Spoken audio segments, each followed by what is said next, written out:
प्रिय मित्रों, मैं ब्रह्मा जी भक्त पटना हाईकोर्ट अधिवक्ता आप सभी लोगों के लिए डे बाय डे नए नए वीडियो लेकर आते रहता हूं।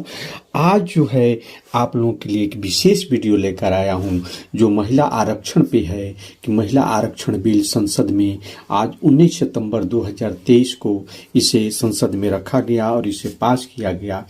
तो जाने कि महिला आरक्षण बिल क्या है। तो आप जय हो ब्रह्मा जी चैनल पर आएं और महिला आरक्षण बिल के बारे में सारी जानकारी जानने के लिए आप जय हो ब्रह्मा जी चैनल को लाइक करें, सब्सक्राइब करें, कमेंट करें और इस चैनल पे आप हमेशा बने रहें कि कानून से संबंधित और भी जानकारियों से संबंधित आप लोगों को नए नए वीडियो मिलते रहें। तो मैं अपने हृदय की गहराइयों से आप सभी को धन्यवाद देता हूं कि आप इस चैनल पे आएं और जानें कि ये वुमेन रिजर्वेशन बिल ये संसद में पहली बार 12 सितंबर 1996 को संसद में पेश किया गया था।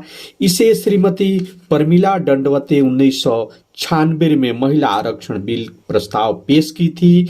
इस बिल पर एक कमेटी बनाई गई थी। इस कमेटी के अध्यक्ष गीता मुखर्जी को बनाया गया था और उस कमेटी के माध्यम से जो भी सदस्य लोग थे पूरे देश में उन्हें सर्वे करना था कि इसको कैसे आरक्षण दिया जाए, कैसे इस पे सारी चर्चाएं करनी थी। लेकिन उस 1996 की जो सरकार थी उसके सहयोगी दलों के विरोध के कारण ये लोकसभा में पारित नहीं हो सका और लोकसभा भंग हो गई। फिर इस आरक्षण बिल में या संसद और विधान सभाओं में महिलाओं को 33% आरक्षण देने का प्रस्ताव की गई थी। इसका मतलब यह है कि कानून बना तो संसद और विधान सभाओं की 1/3 सीटों पर महिलाएं बैठेगी और यह जो होगा 1/3 सीटों में 33% में 1/3 अनुसूचित जनजाति और अनुसूचित जनजाति की महिलाओं के लिए होगा। फिर 19 सितंबर 2023 को मोदी सरकार के द्वारा इस बिल को प्रस्ताव को रखा गया और ये वर्तमान समय में कानून मंत्री अर्जुन राम मेघवाल के द्वारा 128वां संविधान संशोधन बिल महिला आरक्षण बिल ये जो है प्रस्ताव रखा गया और इसे पारित किया गया। इस प्रकार से यह जो है 9 मार्च 2010 को भी बिल को राज्यसभा के द्वारा प्रस्ताव को पारित किया गया, लेकिन लोकसभा में बहुमत नहीं होने के कारण यह बिल पास नहीं हो सका। और यह जो है आज वर्तमान परिप्रेक्ष्य में यह 19 सितंबर 2023 को मोदी सरकार के कानून मंत्री अर्जुन राम मेघवाल 128वें संविधान संशोधन के द्वारा इस प्रस्ताव को रखे। यह प्रस्ताव पारित हुआ और इसमें महिलाओं के 33% आरक्षण दिया जाएगा। लेकिन इस इम्प्लीमेंट को 2026 के जनगणना के बाद ही नए परिसीमन के बाद ही इस 2029 के लोकसभा में ही इसे इम्प्लीमेंट किया जा सकता है। यह प्रेजेंट समय में इसे इम्प्लीमेंट नहीं किया जा सकता है। इस बिल में एसटी और एससी की 1/3 सीटों का आरक्षण किया गया है। इसमें ओबीसी और अल्पसंख्यक महिलाओं के लिए कोई प्रावधान नहीं है। इस प्रकार से इसे बिल में आज जो है वर्तमान समय में 82 महिलाएं लोकसभा में एमपी है। लेकिन यह जब बिल पूर्ण रूप से लागू हो जाएगा तो 181 महिलाएं, वर्तमान जो लोकसभा की संख्या है उससे 181 महिलाएं एमपी होगी।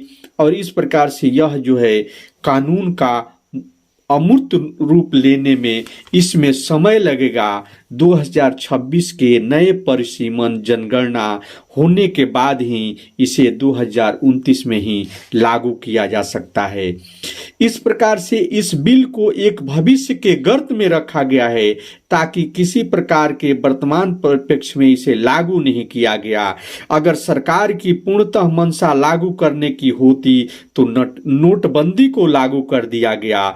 बहुत से तुरंत फैसले लिए गए, इसको अमूर्त रूप का दिया जा सकता था, इसे अमली जामा पहनाकर वर्तमान परिप्रेक्ष्य में ही लागू किया जा सकता था और लागू करने की सरकार ने ऐसी कोई जोहमत नहीं उठाई।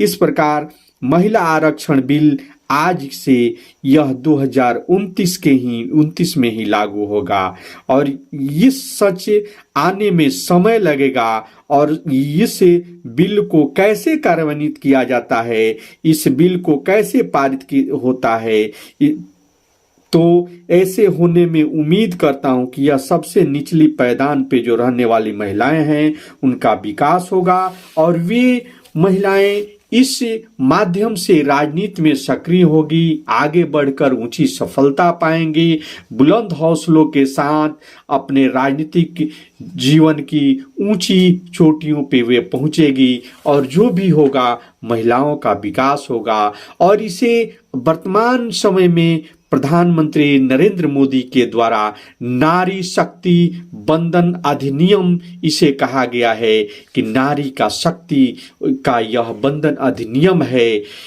तो ये वर्तमान समय में जो विपक्ष के नेता हैं, ये उनके द्वारा कहा गया कि कोमल है तू कमजोर नहीं, जग को जीवन देने वाली मौत तुझसे हारा है, ये उनका कथन है। तो ये दोनों वर्तमान परिप्रेक्ष्य में जो है प्रधानमंत्री और लोकसभा में विपक्ष के नेता, ये सभी लोगों के द्वारा ऐसी बातें कही गई और सभी लोगों के सहयोग से यह प्रस्ताव पारित हुआ।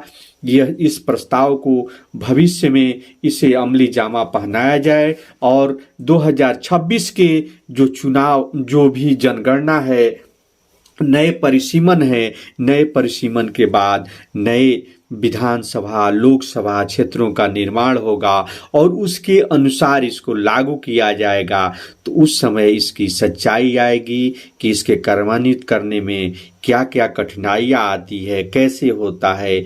तो मैं उम्मीद करता हूं कि यह महिलाओं के लिए उत्थान में यह एक मील का पत्थर साबित होगा। मैं अपने हृदय की गहराइयों से महिलाओं को धन्यवाद देता हूं। जय हिंद, जय भारत। वे जहां भी रहें बुलंद हौसलों से आगे बढ़ते रहें। जय हिंद।